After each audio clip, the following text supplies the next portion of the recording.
School छात्र छात्री आसला बड़ खबर। आसंता मासर छात्र छात्री स्कूल रे दियाजिबो मांडिया लडू। तबे स्कूल छात्र छात्री मिल पोषक तत्व। प्रथम 10म श्रेणी पिला पोषक युक्त खाद्य उद्देश्य मांडिया लडू दियाजिबो। सप्ताह को 3 दिन खाद्य मिल लडू पिछा 3.5 टंका खर्च हेबो।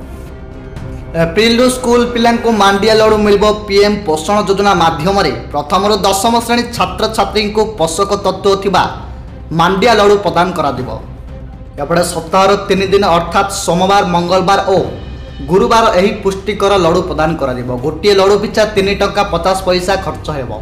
सेथिरु सामग्री बदल में 3 टंका 24 एवं प्रस्तुति 26 पैसा दिया। एप्रिल मास पहला यही नियम लागू हेबो। मांडिया चूना गुड़ चीना बादाम घी अलैच राशि और गुजरात रे यही लडू प्रस्तुति हेबो। पीएम पोषण योजना अधीन आसुथिबा समस्त सरकारी और अनुदान प्राप्त विद्यालय यह लागू करा।